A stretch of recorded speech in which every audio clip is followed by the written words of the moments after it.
Hello, if you are wondering how to fix the issue with missing 8K resolution or 4K resolution in video mode on Samsung Galaxy S25, then the answer is actually quite simple.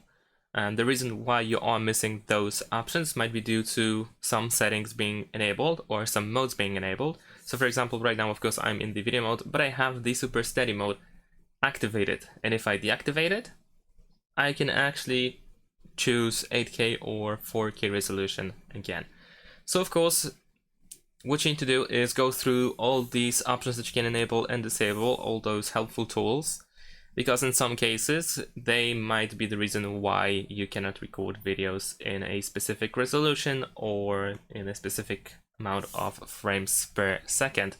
What is important is also you can go to the camera settings and check over here if some options are not interfering with the higher resolution options as well.